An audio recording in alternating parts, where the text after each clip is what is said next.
Obrigado, doutora Luzia. Eu quero agradecer e cumprimentá-la e estender meus cumprimentos às demais autoridades aqui hoje. E eu trago esse tema tão importante que é o Museu Melo Leitão para a nossa sociedade capixaba.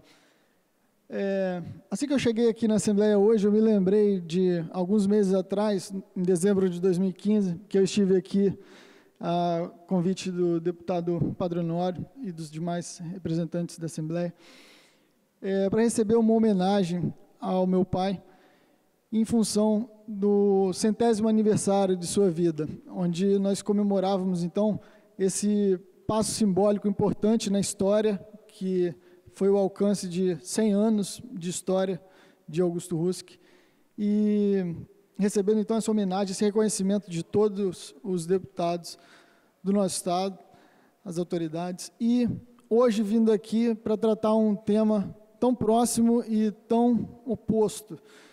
Venho diretamente pedir o apoio dos nossos representantes pela salvação do Museu Melo Leitão, o Museu de Biologia Professor Melo Leitão. E eu vou explicar por que esse apelo tão dramático, a salvação do Museu Melo Leitão. É isso mesmo, não tem outra palavra para definir o que está acontecendo com o museu. Eu quero começar por essa frase de um poeta chinês renomado, que diz que quando a história é apagada, os valores morais da sociedade se vão junto com ela. E é exatamente isso que nós não podemos deixar acontecer com o Museu Melo Leitão. O Museu Melo Leitão, ele é uma instituição atrelada aos valores morais sobre a natureza, sobre os valores da conservação do meio ambiente, e que aqui na Mata Atlântica foram tão sentidos pela população, em função da luta do patrono da ecologia do Brasil.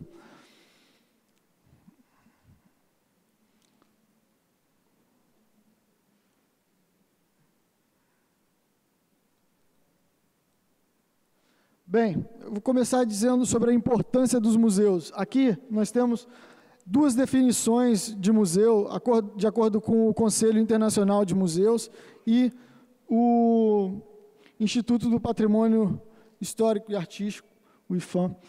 E em ambas as definições, nós podemos reparar a característica marcante de que é uma instituição permanente, né? A duração de um museu é tão eterna quanto a história, a idade da própria sociedade, da humanidade. E o seu papel crucial de instruir, trazer conhecimento, educar a nossa sociedade, por isso o seu caráter eterno, é uma missão que não acaba nunca, ela tem que ser retomada a cada geração, começando do zero. E outras características importantes, como a necessidade de uma personalidade própria dos museus, uma personalidade jurídica própria, ou vinculada a uma instituição que a tenha. Bem, tem um trabalho de Franco e Drummond, de 2007, que eles analisam as ideias do professor Cândido Firmino de Melo Leitão. E esse trabalho mostra a preocupação com a valorização do conhecimento e do conhecimento sobre a natureza gerado no país. E o professor Melo Leitão traz, então, a necessidade de um processo civilizado em que a ciência e o Estado trabalhem juntos por esse legado de conhecimento. Eles compartilham dessa responsabilidade, a ciência e o Estado. E isso tem um papel central no desenvolvimento do conhecimento científico, os museus. Esse trabalho, ele... voltei, peraí. Agora, e esse trabalho, ele mostra o histórico dos museus no nosso país, que foi um histórico marcado pela luta individual de cientistas que se esforçavam para superar o descaso que a ciência e os museus recebiam do Estado. Isso um aspecto histórico, em que nós temos alguns exemplos, como o Museu Nacional do Rio de Janeiro, que passou quase 120 anos abandonado pelo Estado, mas se manteve graças aos esforços desses cientistas. E o Museu Paraense Emílio Guild, que ficou abandonado por cerca de 15 anos também. Então, a história do museu, ela é uma história muito dura. Os museus em si têm uma história muito dura, mas é justamente essa dificuldade que atrela ele o valor, porque o valor dele é para todas as gerações, para a sociedade como um todo. O Museu de Biologia Melo Leitão, o valor dele para o nosso estado, ele é imensurável. Como eu disse, a história do museu está atrelada à história da conservação da Mata Atlântica. Ele é a primeira instituição científica do estado do Espírito Santo. Ele possui valiosas coleções científicas, zoológicas e botânicas. Dezenas de milhares de visitantes passam pelo museu todo ano, então o museu movimenta, inclusive, um fluxo significativo de turismo no nosso estado, e principalmente no município de Santa Teresa. E é uma instituição que, apesar de ter lidado durante a sua história com as dificuldades inerentes dos museus, conforme eu disse antes, ela vem sido reconhecida ao longo do tempo. É uma instituição premiada, é um posto avançado da Reserva da Biosfera, da Mata Atlântica, é um polo de educação ambiental da Mata Atlântica reconhecido, já ganhou alguns prêmios, como o Prêmio Henry Ford de Conservação Ambiental. Então, apesar de toda a dificuldade que o museu lidou na sua história, ele tem desempenhado o seu papel. E aqui, no centro dessa figura, nós temos o professor Melo Leitão, o mesmo professor analisado na obra de Franco e Drummond. E essa foto, eu tenho certeza que muitos de vocês conhecem, é a foto da entrada do Museu de Biologia Melo Leitão. Essa entrada é a entrada verdadeira do Museu de Biologia Melo Leitão, a entrada principal escolhida pelo fundador. Hoje, essa entrada ela é tida como a secundária, e as pessoas só passam por essa entrada sem se dar conta de que esse é o verdadeiro cartão de visita de todos aqueles que entram no Museu Melo Leitão. A estátua do professor Cândido Firmino de Melo Leitão, sob um tronco de pau-brasil, aquela árvore plantada é um pau-brasil, e ao lado de um canhão, que retrata justamente essa luta do museu, a luta pelo meio ambiente, que não foi uma luta fácil no nosso estado. Todos conhecemos essa história. Aqui ainda a gente pode ver que essa foto foi tirada do site Terra Capixaba. Então, o museu, ele realmente ilustra um ponto turístico, um ponto fundamental de se visitar quando se passa pelo Espírito Santo.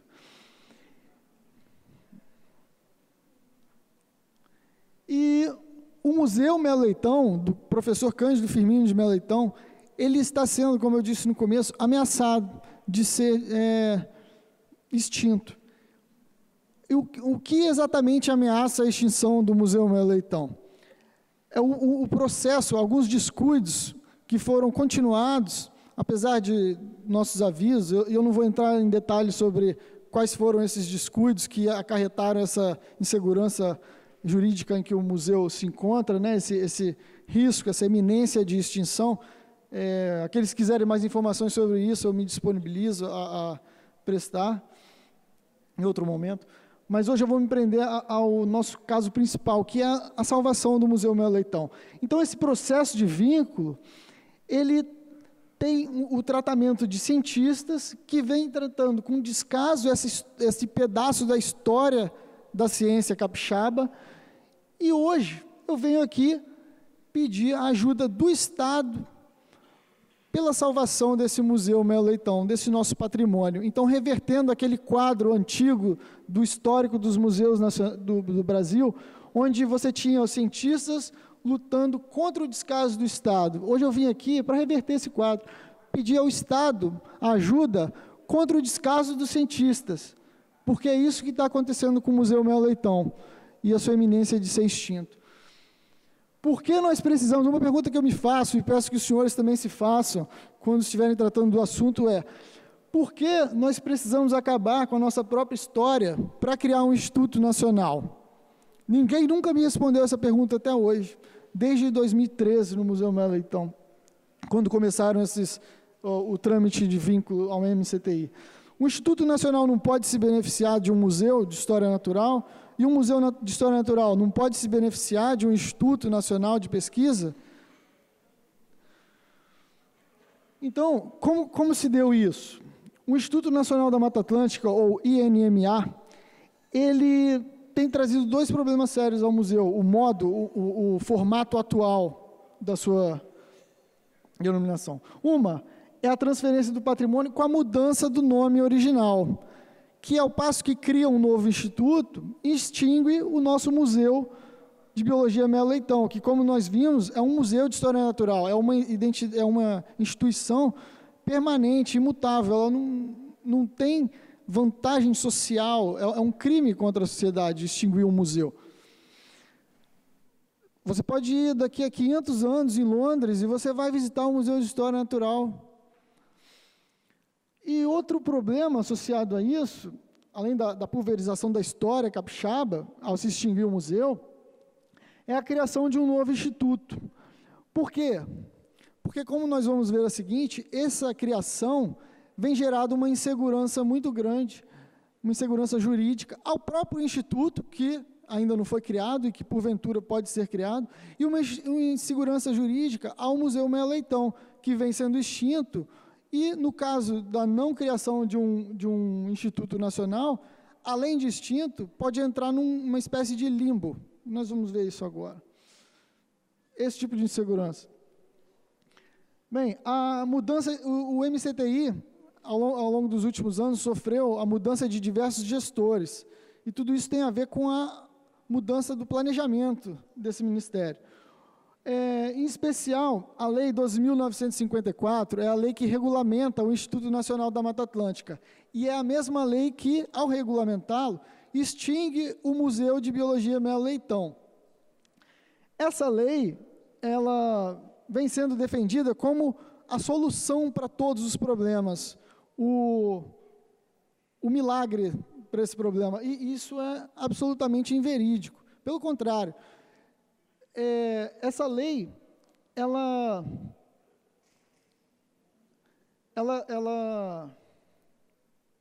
acho que é o próximo slide. Não, é esse mesmo. Pois bem, essa lei, ela prevê que a criação de um instituto depende da existência de um fundo orçamentário para esse instituto.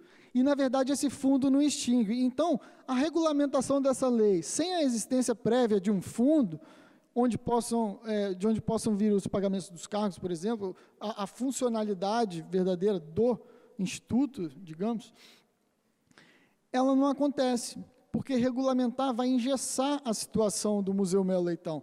E ainda, aqueles que defendem a regulamentação dessa lei como a solução para todos os problemas, defendem que, após a regulamentação da lei, será feito um trabalho para recuperar a identidade histórica do Museu Melo Leitão.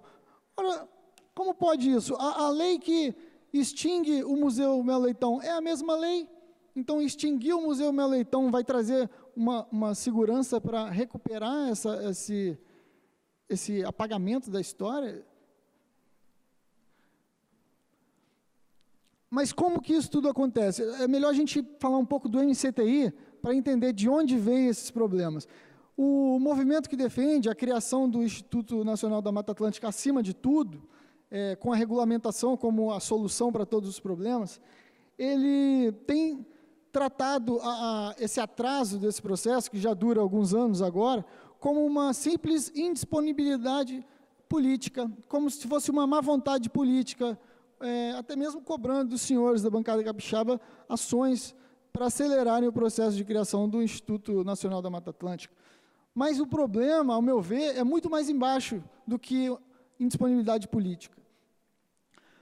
Aqui nós temos algumas explicações do professor Arquimedes Diógenes Silone, que é um ex-secretário do MCTI, que estava envolvido nesse planejamento do MCTI, que basicamente constitui em tornar o MCTI, conforme as palavras do próprio professor Arquimedes, um grande barco que navega a altíssimas velocidades. E, para isso, eles pretendiam inverter o sistema de produção de ciência, tecnologia e inovação no Brasil atual, que hoje é muita ciência, se produz muita ciência no Brasil, um pouco de tecnologia e quase nada de inovação. Então, esse plano do MCTI era investir para aumentar e muito a produção de tecnologia e inovação, porque a tecnologia e inovação no Brasil hoje, ela é produzida principalmente pela Petrobras, e o restante é proveniente de importação. Então, eles queriam reverter esse quadro, e uma das estratégias principais para reverter esse quadro, produção de inovação e tecnologia, era, inclusive, aumentar o investimento nos setores de engenharia, principalmente a engenharia aeroespacial. Então, o museu, o Instituto Nacional da Mata Atlântica, o Instituto dos Biomas brasileiros, eles vêm de carona nesse plano do MCTI. Porém, o que aconteceu? Ainda em 2014, no início da instalação desse plano do Instituto Nacional da Mata Atlântica, nós tivemos a crise financeira brasileira, que atrapalhou o andamento desse plano. Então, não uma vontade política. Um problema muito maior. E, apesar disso, esse movimento vem cobrando, né? Move NMA. Move mesmo. A intenção, como eu disse, é apenas regulamentar a Lei 2.954, mas não resolve, porque cria, conforme eu disse, a instabilidade jurídica. Não existe um decreto que regulamenta o Instituto Nacional da Mata Atlântica. E, se assim houver, o Museu Melo Leitão será extinto. Então, adianta regulamentar essa lei agora? Vão criar um orçamento, porque a lei diz que o orçamento tem que ser prévio. E o governo está aí nesse sistema de cortes agora. Então, é uma situação que deixa a gente na dúvida, né? A gente não pode contar tanto com uma galinha dos ovos de ouro dessa. A gente tem que ter um plano B, porque a ausência de um plano B, a ausência de cuidado institucional com o Melo Leitão, está deixando ele numa corda bamba muito grande. E quem vai perder é a sociedade capixaba inteira. Então, quais seriam as soluções para esse risco que o museu vem correndo agora? Bem, essas soluções têm que visar duas metas principais. Uma é a manutenção da identidade institucional, porque o museu não merece, em hipótese alguma, ser extinto como instituição. E outra é apoiar uma decisão que cria uma estrutura orçamentária para o Museu Melo Leitão ou para o instituto que, porventura, venha a ser criado. Como isso pode ser feito? Basicamente, revogando a Lei 12.954. O museu se manteria no IBRAM, por exemplo. Os cargos existem, funcionaria. Mas vamos para alternativas mais favoráveis para a instituição, que, de fato, convém ter o MCTI trabalhando com o Museu Melo Leitão, para a produção das suas atividades de ciência e educação ambiental. Então, uma simples transferência administrativa para o MCTI, transferência do patrimônio. Porque não há necessidade de criação de um novo instituto e novos orçamentos, e o MCTI ele já trabalha de forma bem sucedida com museus, como tem o MAC e o Museu Paraense Emílio Guild. Uma terceira opção, e esse é o meu último slide, seria criar um Instituto Nacional da Mata Atlântica. Por que não? Eu quero deixar claro aqui que eu não sou contra a criação do Instituto Nacional da Mata Atlântica. As pessoas acham que eu venho aqui defender o Melo Leitão porque eu sou contra o Instituto. De forma alguma, eu sempre defendi que o Instituto tem que existir e o museu também, e eles devem trabalhar juntos. Não justifica extinguir um museu, a história do Espírito Santo, para criar um instituto no seu lugar. Então, uma terceira opção seria, sim, criar o Instituto Nacional da Mata Atlântica e reinstitucionalizar o Museu Melo Leitão nessa mesma lei, ao invés de extingui-lo. E propiciar esse benefício mútuo institucional entre o Museu Melo Leitão e o Instituto Nacional da Mata Atlântica. Essa é a opção favorita minha. Então, aqui, finalizando, eu tenho aqui uma frase desse estudo de Franco e Drummond, que estudam o professor Melo Leitão, em que o Melo Leitão já dizia, naquela época, que, em termos de memória, o desconhecimento pode ser a véspera do esquecimento. E é isso que nós temos que evitar. Esse é o meu apelo para a bancada capixaba, que não deixemos que a nossa história seja apagada. Eu tenho acompanhado os acontecimentos, que agora já se acumulam há 3 anos, e eu posso afirmar para vocês que a nossa história está sendo apagada no momento. Eu agradeço a todos pela oportunidade de falar aqui hoje, e estou disponível para o que precisar. Apenas eu gostaria, Piero, de agradecer em nome dos deputados presentes, deputada Janete de Sá, deputado Sérgio Majestic, deputado Padre Honório, deputado Dr. Hércules e deputado Guerino Zanon. E dizer que a sua vinda aqui é muito importante. Realmente, nós não nos omitimos, nós não fomos silentes. O governo do Estado, da mesma hora, tomou uma posição, mas penso que agora nós temos que ter uma outra retomada diante dessa constatação que você traz aqui hoje. Acho que, da mesma forma que eu falei sobre o Grupo CVV, o Centro de Valorização da Vida, eu falo sobre o nosso museu. Nós temos que reunir e realmente fazer um trabalho conjunto, não um trabalho de uma pessoa isolada, não. Nós temos, como sempre foi feito em função do Museu Melo Leitão, sempre foram os ambientalistas junto com alguns políticos. Eu me coloco nessa direção, na minha posição, que sempre foi a mesma, desde que seu pai era vivo, que eu sempre participei de tudo lá do museu, e, com certeza, vocês não terão a voz do povo, que é a voz da Assembleia. Nós não vamos ficar silentes, nós vamos querer pegar toda essa documentação que você acabou de apresentar, para ver como que nós poderemos começar outro trabalho, quando nós já acabamos de fazer há uns meses atrás, deve ter sido uns 4 meses atrás ou 5, agora nós vamos começar um novo momento. Claro que eu acho que nós temos que preservar a cultura do nosso Estado, e o Museu Melo Leitão faz parte da história do Espírito Santo e não pode, de forma nenhuma, ser nem dividido, né? É uma soma. Aquilo ali é um conjunto. Então, tem que ser preservado. Deputado Sérgio Majestic primeiro, depois o deputado doutor Padre Honório. Só reforçando, em parte, deputado Luzia, o que a senhora disse, parabéns pela sua explanação, Pedro, e por essa luta. Eu, que sou natural de Santa Maria de Jetibá, conheço esse museu desde criança. Visitávamos o museu quando criança, depois como professor, muitas vezes levei meus alunos ali no museu, eu sou professor de geografia, e a gente, quando vê esse tipo de decisão, note-se muito claramente que são decisões feitas dentro de gabinete, não são decisões de quem conhece efetivamente a importância e o trabalho que esse museu tem, né?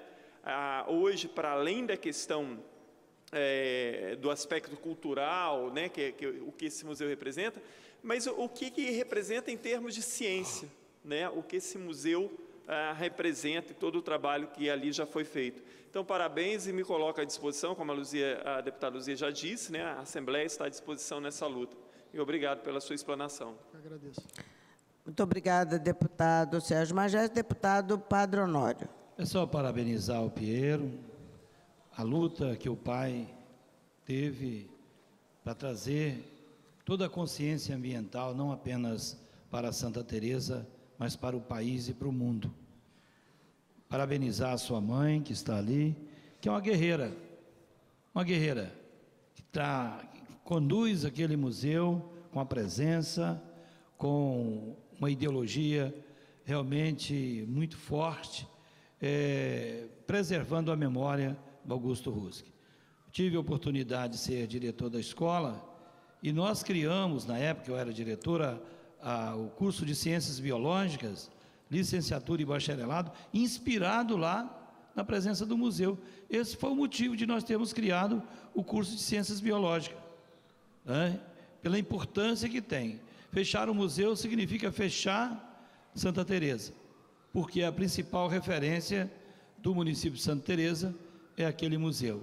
Eu acredito o seguinte, que a mesma luta que o seu pai teve é a mesma luta que você está tendo e que vai continuar tendo para defender esse legado do seu pai, e parabéns. E nós nos colocamos à disposição daquilo que vocês precisarem. Parabéns e obrigado.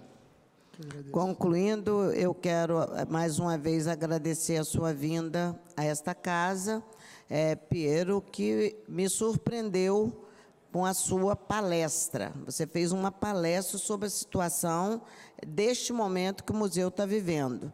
E eu tenho certeza que a sociedade do Espírito Santo, que está acompanhando os trabalhos desta casa, perceberam claramente que nós não podemos ser omissos. Nós temos que trabalhar nessa direção e, como você viu aqui, 3 deputados se colocaram e todos os demais que não falaram, porque ainda tem um grupo grande aqui que vai falar sobre a apicultura e, então, por isso que a gente não continua o debate, senão nós continuaríamos o debate. Quero agradecer a Marilande, que realmente, Marilande, você é como, vou repetir a frase do Padre Honório, você realmente é uma guerreira e nós temos muito respeito pelo seu trabalho e muito respeito pelo o filho de Augusto Rusk, que é o Piero, que nunca chega aqui sem ter uma bagagem, está sempre com uma bagagem recarregando a mesma história do pai. Parabéns, e parabéns também ao Século Diário, que deu uma cobertura à vinda do Piero aqui hoje, muito grande. É isso que nós precisamos da imprensa vendo essas causas que são importantes para o Estado, assim como a CVV, que acabou de sair daqui agora, o Centro de Valorização da Vida. Agradeço muito, Piero, que Deus abençoe, eu vou encontrar com você ali embaixo, tá bom? Obrigado, eu que agradeço.